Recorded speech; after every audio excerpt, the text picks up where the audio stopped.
Corey, Charlie, you know, it's not often that we get to have one of my favorite couples on the show. So you know I'm extremely excited right now. you're peaking. You're peaking. I almost want to say I feel blessed, which really ties in to today's guest. You know I'm stopping myself from singing.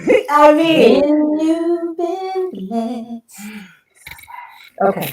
I could go on forever about We the could. man and the artist himself, but what's so special about today is that Kirk Franklin isn't only here, but he's here with his wife, Tammy Franklin. And if you follow them on Instagram, you already know they are faith goals, love goals, family goals, fun goals. Just, I mean, All the goals. All the goals. welcome, Kirk and Tammy. Come on in here. What's happening? Hi. What's up? How you Hey doing? guys.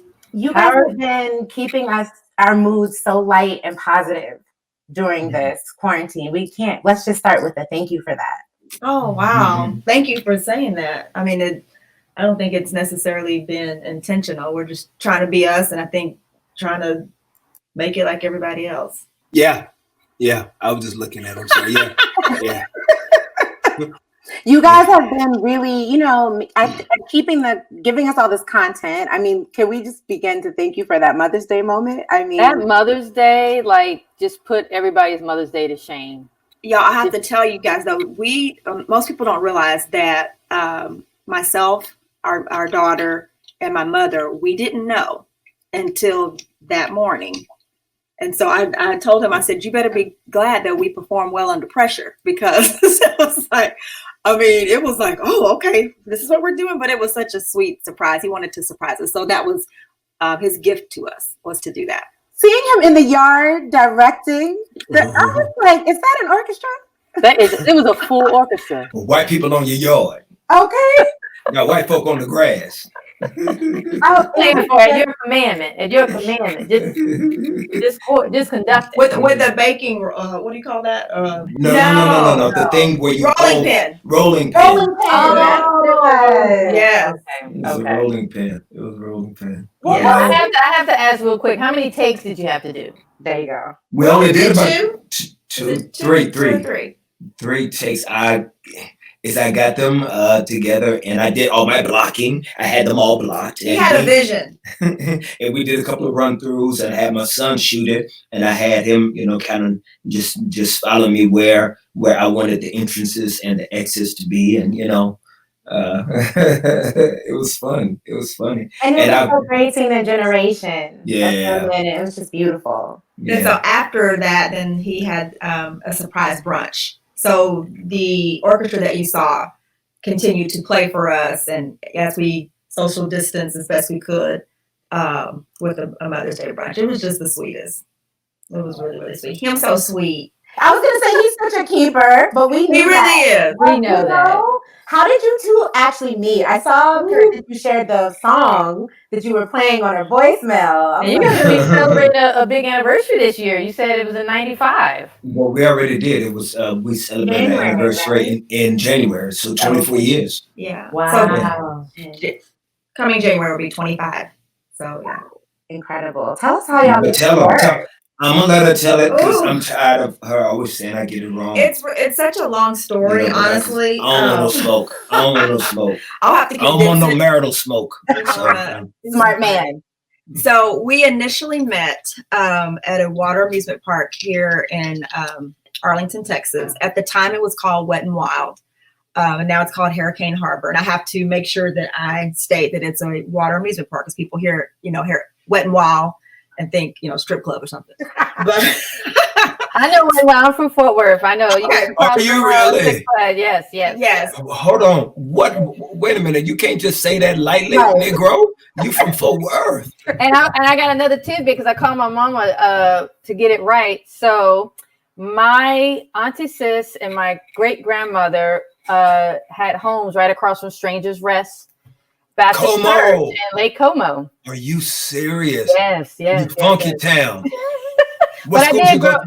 Well, I went to Eastern Hills Middle School, but then we left and went to Maryland. Okay. But all of my, I've been doing my ancestry with my daughter, and every entry we put in, it's like Fort Worth, Tarrant County, Fort Worth, you know, as far as, you know, our past. But I just wanted to shout that out real quick. That I know about Wet and Wild. I know about Wet and Wild time. Oh, yes, you know, it was well, a I water, knew when water it was music Wet park. and Wild, yeah. Yes. And so it was the kind of like the you know what though, baby? It do sound nasty. It does, Wet and Wild. When you think the Christian couple met at Wet and Wild. Yeah, it do sound nasty. Yeah, that's why I have to make sure I say, you know, absolutely. It's a water amusement park. But it was like you know how back then a lot of the radio stations did like the start of the summer jam. So like Shanice Wilson was there singing. You know, it was fun. It was kind of like the start of the summer kind of kickoff. And I was there with some girlfriends, and a guy that I was seeing at the time, he was there with some friends. We had gotten into a fight. And so I walk outside in the front of the park, just kind of waiting. It was getting ready to end. And I was cute, y'all. I had a cute little swimsuit on, red lips like I have today. I had a towel wrapped around me. So I'm just kind of sitting there, you know, waiting for my friends to come out. And these guys come up to me and they take my towel from me and start kind of, you know, playing around with it. I'm already mad. So I'm like, no, this is not the time. I don't want to do this right now. And so this gentleman comes up, takes the towel from the guys. And I guess he starts kind of chastising them too much, because one of the guys ends up saying that you're the one that told us to take it from her because you wanted to meet her. Oh, busted. And but very slick. I appreciate that. Okay. And so I died laughing. I don't know why it was funny to me, but it was hysterical. And I'm thinking, okay, you did all of this to meet me. And he was fully dressed in cross colors. Now everybody else has on, you know, swimming suits. So I'm like, why do you have on cross colors? Why are you fully clothed? And he says to me, I'm a minister of music and I'm just leaving choir rehearsal. Well, that stuck out to me like what? I mean, I'm 18, I'm a church girl. And the fact that he was so honest about that made me more curious to know. At first I was thinking, you know, I'm gonna make old boy inside jealous. You know, so I'm like, you stand right here, we're gonna talk. But then once he said that, it just, you know, it struck something in me. And so at that point, I thought he was cute. So we just kind of, I moseyed him on over because I didn't want old boy to see him. I really wanted to talk to him and see what he was about. And he began to tell me how he, you know, wanted to do music. He wanted to infuse all the different genres that he loved, you know, reggae and hip hop and classical and traditional. And I'm just like, okay, you're telling me the truth and you have a plan. Love it. And so that's where it began.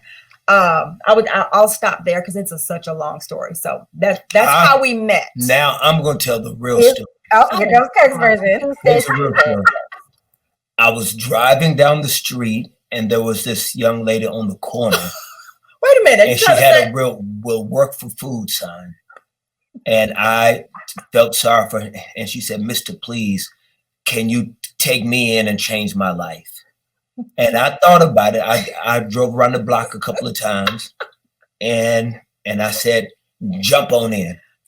And I took her to Neiman Marcus, got her dressed up, got a nice high Neiman mask. Marcus, you could afford Neiman Marcus then. Well, yeah, but because I was a boss back then. Yeah, Yes. Next question. Next question. Love you guys. Love. And so obviously you were meant to be, and instantly just, I mean, I know you said it's a long story, but it's a long clearly, how did you each know that the other was the one? Because clearly you got it right.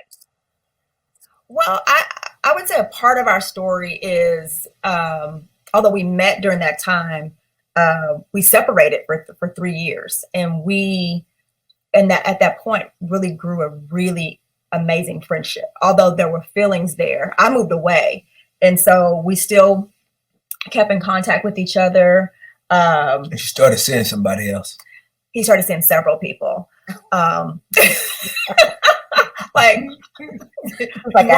you want to go there? Right. So we just developed this amazing friendship, but we knew that our feelings for each other were like the elephant in the room. And it took one particular time where, you know, because he wasn't living right. Bless his heart. He wasn't living right. He loved Jesus, but he was not living right. And so he would call me and just, which is one of the things I did love about him, though, because he would call me and he was like, I really want to, live for the Lord. I want to, do so within my actions. And I know, me being this gospel hoe is not pleasing to the Lord. Whoa. Okay, he literally would call me just crying and jumping from house to house, and what it boiled down to, come on, turn around, face the music. Corey, he didn't turn all the way around. So really what it boiled down to is, he didn't have family, and so he would hop around from house to house, because when it was time to go to bed, you got to go.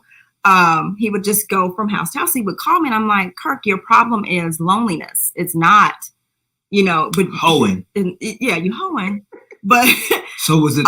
Because what he would end up doing so that he could stay longer, he would get in romantic relationships with one of the daughters. So then the parents will feel comfortable to let him, stay up until 12, 1 o'clock in the morning. But I ain't no hoe no more. I just this we know. Okay. And so his desire to live right, he decided that was going to take this stance and make this one particular girl, the one. And like I said, we were friends. And so he would call me and talk to me about, people, maybe young ladies that he was seeing. And the fact that he was deciding to take it seriously, it awakened feelings in me that I knew that were there, but it just awakened something in me where I was like, wait a minute, I'm used to him talking about several different people. Now he's talking about just making, being committed to one. And that just awakened something in me. He was my friend, and so I wanted him to be happy. So I just went along with it. I was like, okay, but like literally dying inside. And he had this whole night planned, and, he was going to make her the one. And he called me back later on that, wee hours in the morning, probably 2. And, telling me about the evening, and he had flowers and blah, blah, blah, blah, blah. And he finally gets to the point to where he's like, but I couldn't do it. And I was like, and honestly, I'm at this point teary. And I was like, why? And he said, I just cannot stop thinking about what we're supposed to be. I was like, I wanted you to be happy, and I would have been so happy for you. But I want to see what's here too. I don't want to let it be an elephant in the room anymore. And so from that moment, it just, oh my God. It's like you can see right into his soul. Oh my God. I read him like a book. But I want this to be a movie. Please write this down and make it a beautiful movie. Oh my God. Maybe someday. We need the story. We need it. So listening to you guys and seeing you guys rapport, and obviously seeing y'all's love as it blossoms on Instagram and social, and just knowing your story over the years, tied to the album title, which happy anniversary of the album, 1 year. What is y'all's love theory? Oh man, well, everything is fundamental based on my faith, that everything that is executed in my life, whether it's parenting or being a husband, or how I treat people, or how I do music, or how I see social injustice, or just whatever the issues are in my life, they are all dear reflections of my personal faith that I've seen transform me from this individual that did not have a lot of direction, had a lot of brokenness, still have a lot of residue in that area. So everything is executed from that perspective. And so my love for Tammy is really rooted deeper in my love for Christ, just because there are mountains and waves that happen in life that there has to be something bigger, something superhuman that can allow people to have a deeper, longer lasting relationship where they're not just cohabitating, not where they are just existing, but they are searching for deeper longings within each other. And there's a genuine love and a reflection of that love that is radiant. And that comes from, for me, a deeper pursuit and a deeper chase of my Christian faith. And so my love for God has to be reflected in my love for her, just because I am very clear that God's hand and God's grace flows through her, that all the great things in my life are a conduit of her life with me. And so that is how I view every aspect of my life. Wow, That is that's really really beautiful. beautiful. Wait, I just love what you guys are talking about with that vulnerability, and Kirk with your love for God and your love for Tammy. How does all of that come together in your work and your creativity? How does it fuel you? Like, one of the greatest gifts that I've ever been given outside of the tangible things of family, early on as a little boy, is this incredible kind gift that the Lord has loaned me of songwriting. Songwriting has been, it has been a voice for me in so many areas of my life that I didn't know that. Like, there were times that I was speaking faith when I was faithless. There were times that I would write about joy when I was hopeless. A lot of times I was just the pen in the room. I was just the pen that God grabbed. And so it has been very interesting, the journey between my intimate private faith and this public expression of music. Sometimes they are synonymous. Sometimes they are warring duels, just because I'm not always where I want to be at the moment that a song speaks. And sometimes my life is not always reflective when a song is given, but it's still needed for someone else. It's still written for another person's situation. And, that can be a weird dichotomy at times, to be writing a song that you see affecting. Like, one great example, I was writing a song called Imagine Me, right? Writing a song called Imagine Me, didn't know if it was connecting, didn't really know where it was, just because it was a different perspective of, a lot of times Christian music or gospel music is very vertical.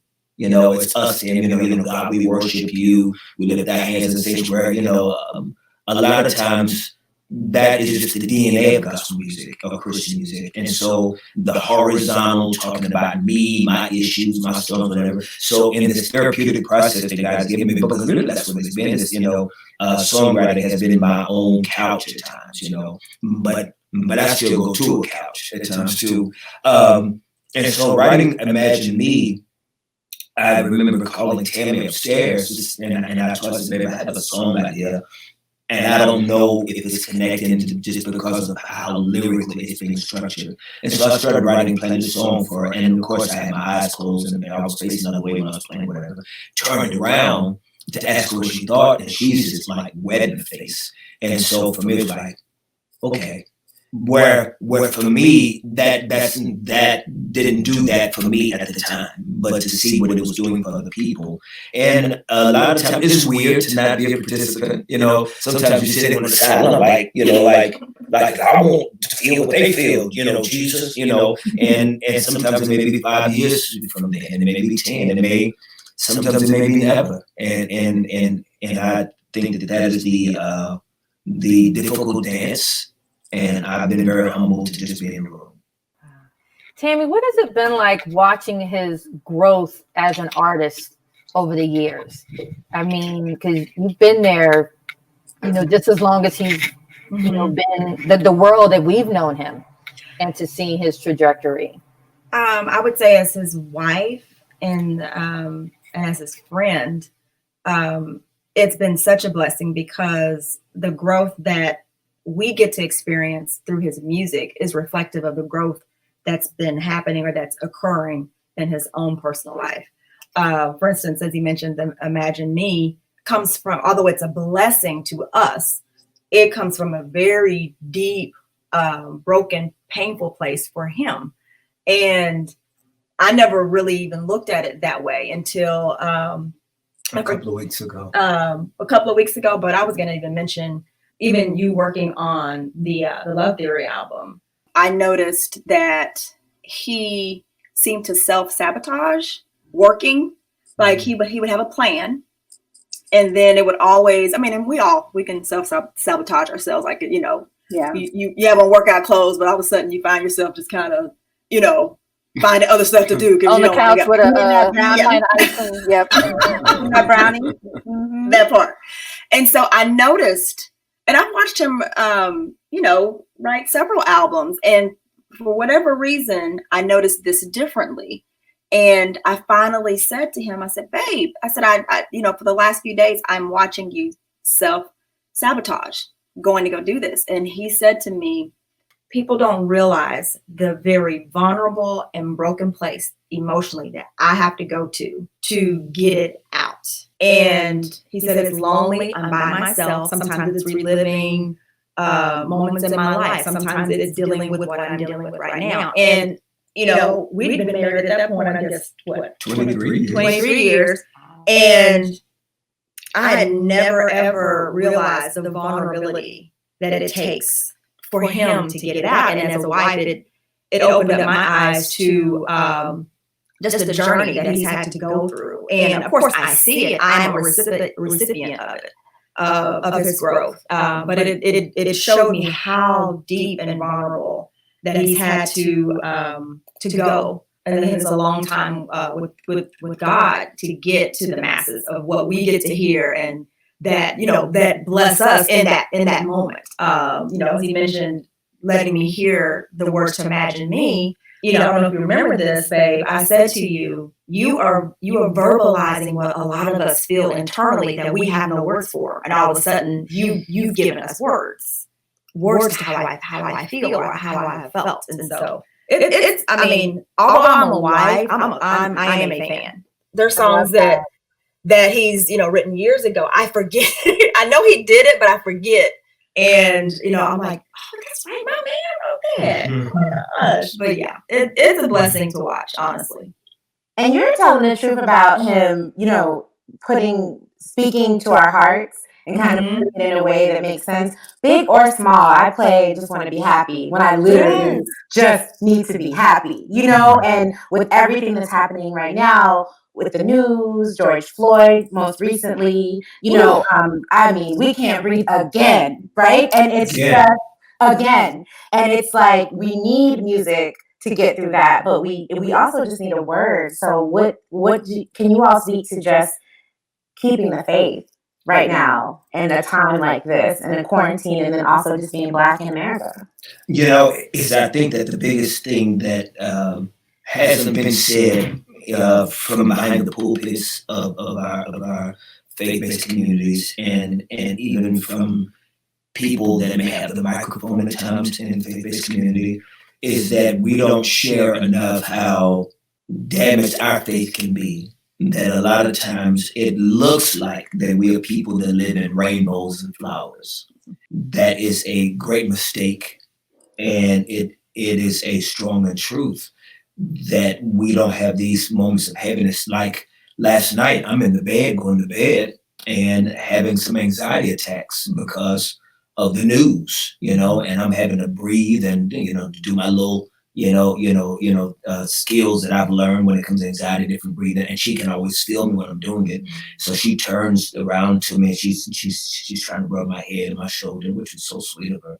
And then one of my homeboys called me early this morning. Corey calls me early this morning, and he's like, "Man, I need you." He's like, "I'm pissed. I'm pissed, bro. I'm pissed. I'm just tired." And so he's going to try to come see me later on today, which is big because he is a germaphobe. He's scared to death of Rona. And, he's going to kind of do is stay 60 feet apart. You know what I mean? He'll be down. He'll be in the next city. Yeah, I know, And I think that it is okay for people to know that even people of faith, we struggle and say, why? God, why? God, what? Where is God? How could God? And I don't know if you guys saw the news today about a lead singer of a contemporary Christian band called Hawk Nelson. And Hawk Nelson was a pretty popular Christian band. And y'all do know that when we say Christian, most of the time is white. Right. Mm-hmm. Yeah, like gospel is Black, Christian is white, which is a whole nother issue that has to be done. That's a whole other podcast. Yeah. But the lead singer of Hawk Nelson today denounced his Christian faith, said that he's no longer a Christian, and he goes through this didactic process of of explaining that. But it is interesting because his feelings are feelings that everybody has had. Like, he did not say anything in his post for me that are not questions and feelings that every Christian has had. It is the same as two people that were in the World Trade Center when they fell. Two survivors can come out of that situation two different ways. One can come out better, one can come out bitter. Same situation. And a lot of that is the compass of the heart. And it's the direction of what the compass of the direction of the heart that was already presupposed.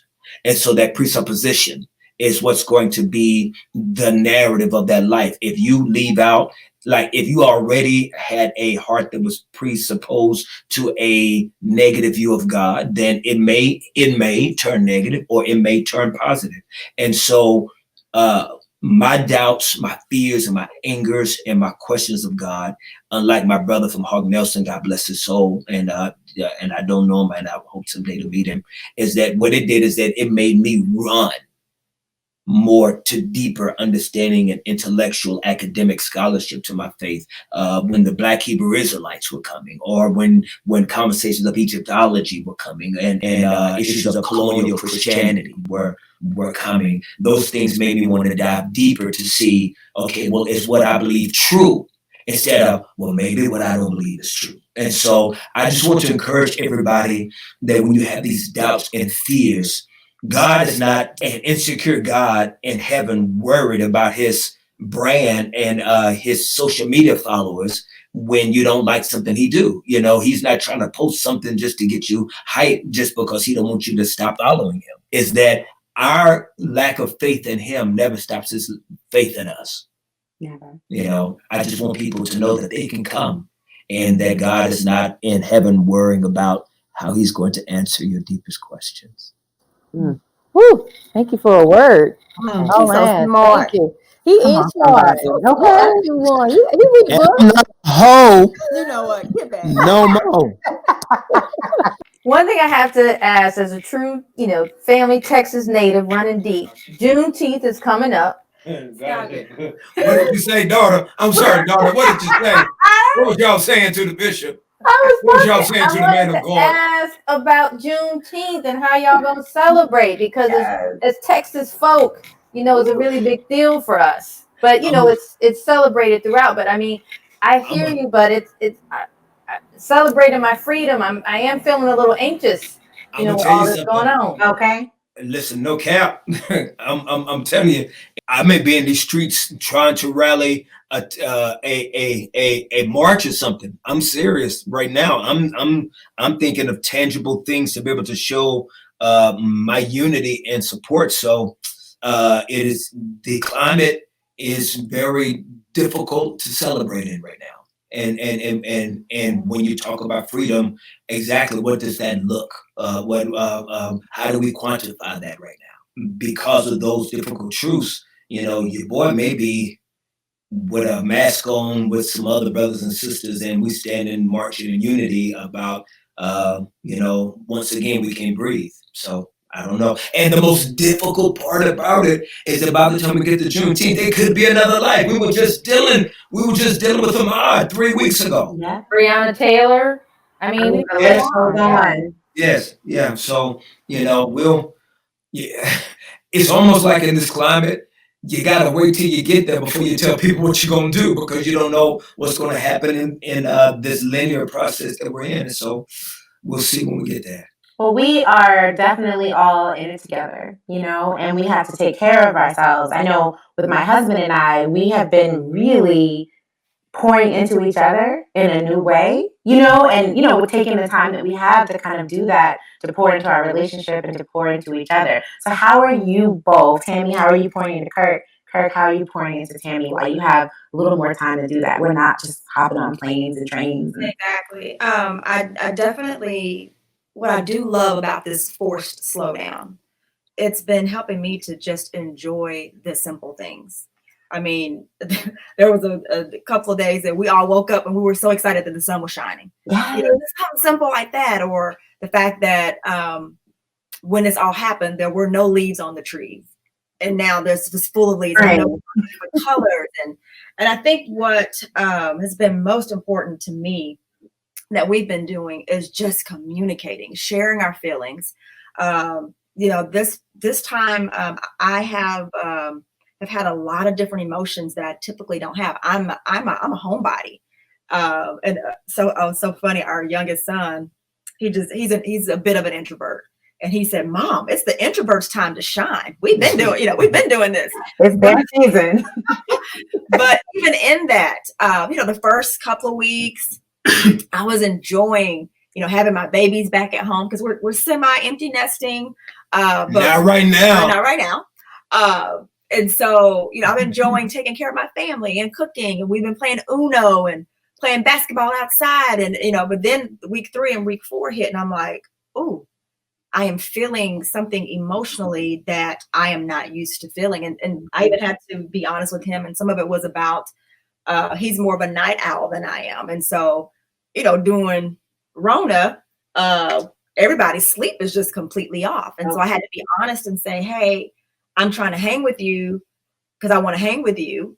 It's one of my favorite things to do, but I'm struggling emotionally when I don't get enough sleep or when I don't have some type of consistency. So for us, it's just been, open lines of communication, hearing one another, me being sensitive to the fact that he may be a little. Let me tell you the good part. A little off because he's worried about, as a provider, he's worried about our home and, things have canceled and so he may not give me the answer that I'm looking for or how I would like for it to sound. So it's just being sensitive also to one another and realizing that we both are going, it's like we're all going through the same exact storm, but how we react may be completely different. So when she brought these things to my attention, I felt very lovingly justified in my stance. I was like, well, I have another perspective.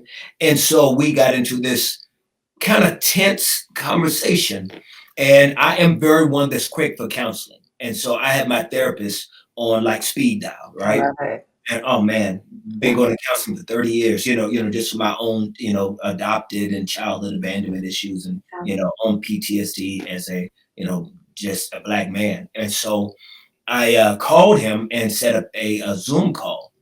And I'm going to be very honest with you. I felt pretty confident in my perspective. I was like, Tammy and I had a little situation, but I want her to communicate because I think she's got to get some things off of her chest. And so I felt very comfortable in my posture. I felt like I had a very clean stance and that what I was feeling was legitimate and that he would give Tammy clarity.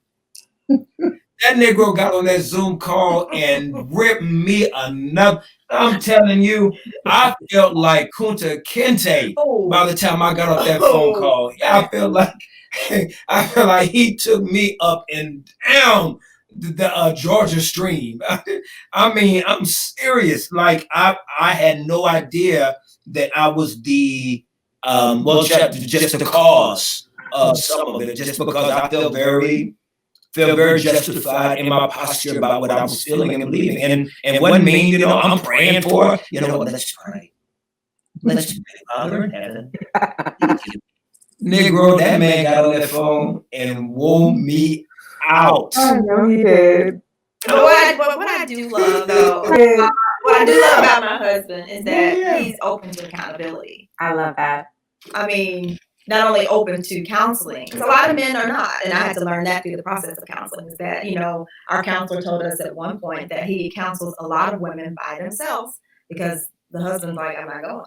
So I appreciate the fact that he's willing to do counseling, not only collectively, but individually.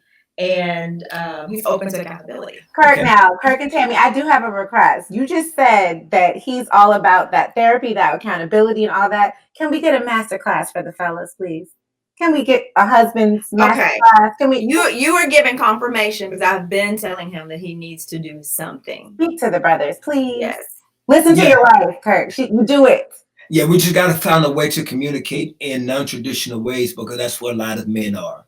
The traditional ways have either hurt them or turned them off. And so we've got to find creative cultural ways to be able to have the same message, but it be packaged different. And well, so you guys can just send us the Zoom call link and my husband and I'll just join and we'll that just is so we'll all share. We can talk y'all forever. Thank you so much. This Thank was so much you. fun. Thank you guys. Thank you. Keep up the content, please. See you on Instagram. See you on Instagram. Thank you. Thank you, Charlie. Thank you, Charlie. Thank you, Funky Nice to Town. meet y'all. For work.